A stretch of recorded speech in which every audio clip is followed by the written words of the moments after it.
When it comes to children's rights, students at the British International School of Houston are raising awareness by addressing some of the most pressing questions facing the planet.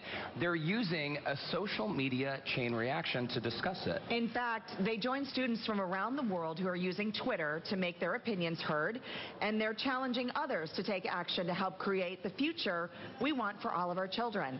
And I witnessed it firsthand yesterday. At the British International School of Houston, there are more than 50 nationalities represented, ranging in ages from 2 to 18.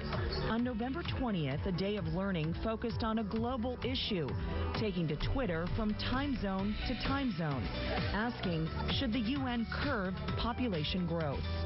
And one of the legacies they'd like to create, as I say, is they'd like to create a global movement to make sure that November the 20th is recognised across the globe as the day that the Article of Declaration of Children's Rights was signed.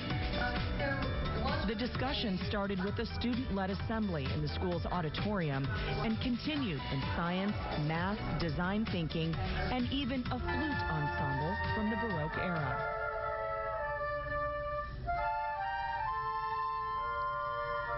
I think their idea is to leave a lasting legacy, so it's not just about November the 20th, World Children's Day. What they're actually trying to do is create a leadership legacy off the back of this and make sure that students that are vulnerable in the world are heard and a voice is heard in terms of solving some of the problems that we face globally. Recently, a group of students traveled to Tanzania to help fellow students get the basic necessities for learning, which included building desks for a classroom. It was sad, but it was like, it made me realize how lucky I was to be in the situation that I'm in here. They had, in the classrooms, there was like, I reckon like 50 kids, and they had, I'd say like 20 desks. So there was like 4 or 5 kids on each desk, and like, but they were always happy, which made us like, it made us feel really good that we were able to go over there and help them out. It was a really amazing opportunity, and coming back, I think there's a lot of us that feel like we've really opened our eyes to like a different way of life and how we should be a lot more appreciative of what we do have here.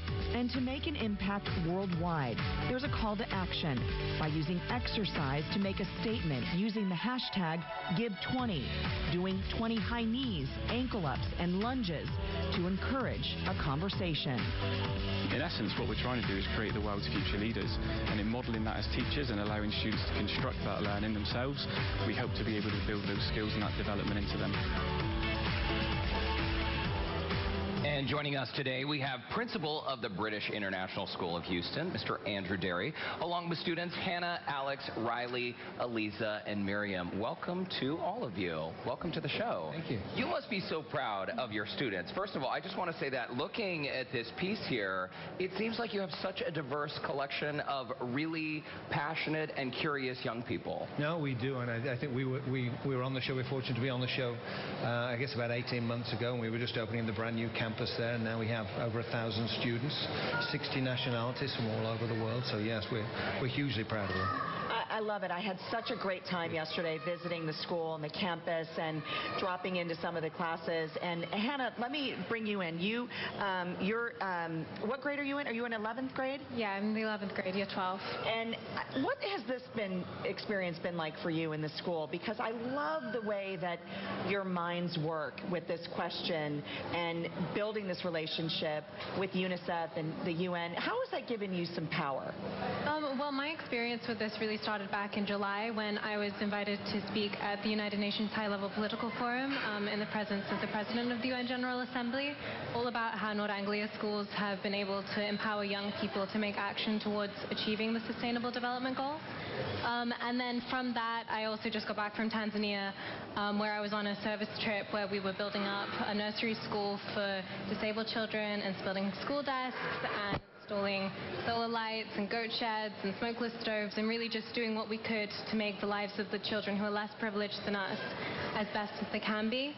And so for me, the experience when I got back to school was all about raising awareness of the problems that children in less privileged areas face and how we can be empowered to empower them to have their own voice. It's so great. I mean, it's a totally atypical educational experience. Alex, you just returned from a service trip to Yellowstone?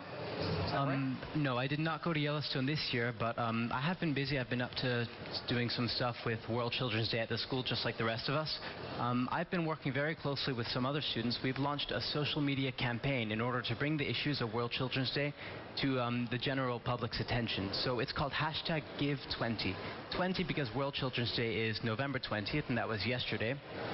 And the idea behind it is that you post a single photo or a video of you doing 20 of something. Maybe you high-five 20 people or do 20 push-ups. And then in the comments, in the description below the post, you'd say, I did 20 push-ups, for example, for World Children's Day. What can you do? #Give20. Awesome. That way it just spreads to everyone and everyone can hear about World Children's Day. That is fantastic, using social media. Absolutely. It's very powerful. And want to talk to more students. And Riley, you're in 8th grade. Yeah. Tell me about your experience yesterday. I mean, this is pretty powerful. I saw you in the assembly hall. Yeah, so what happened was we had them leading the assembly, and then in the middle we stopped the assembly and took the assembly over to show that UNICEF gave us this theme, Students Take Over.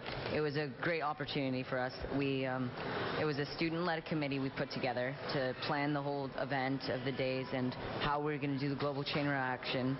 And then we even entrusted the 7th graders with the school, 3 7th graders with the school social media accounts, which they'd control all this. And Eliza, you volunteer in the community, I understand. Yes, what kind of things do you do? I just kind of work with helping bag food for people who need groceries, those who can't afford groceries, and just going around and helping the local community in any way I can, truly. I love that. And Miriam, for you, I mean, is there anything that you have really attached to, a cause that you have gotten behind during your time at the British International School? Well, I mean, for this specific project, our initial initiative was the global chain reaction, which Nord Anglia Education gave us. So basically what happened throughout the day was we were given a question, which we made a promotional video about, and that was then sent to schools in the Far East, who then responded to our question. And it went all around the world till it came back to us. And this was all collected on a Twitter feed, so we could see how every Nord Anglia school in the world could respond to these questions. That is amazing. It really is incredible. You're all a remarkable group. Thank you so much for stopping by. You got to come back again so we can have more of a conversation. I feel like we just heard a little from each of you, but it's very nice. So thank you and best of luck. Thank you. We appreciate it. Thank you. And for more information about the British International School of Houston, log on to their website. It's bishouston.org, and you can also give them a call at 713-290-9025. They're doing some incredible things. They really are.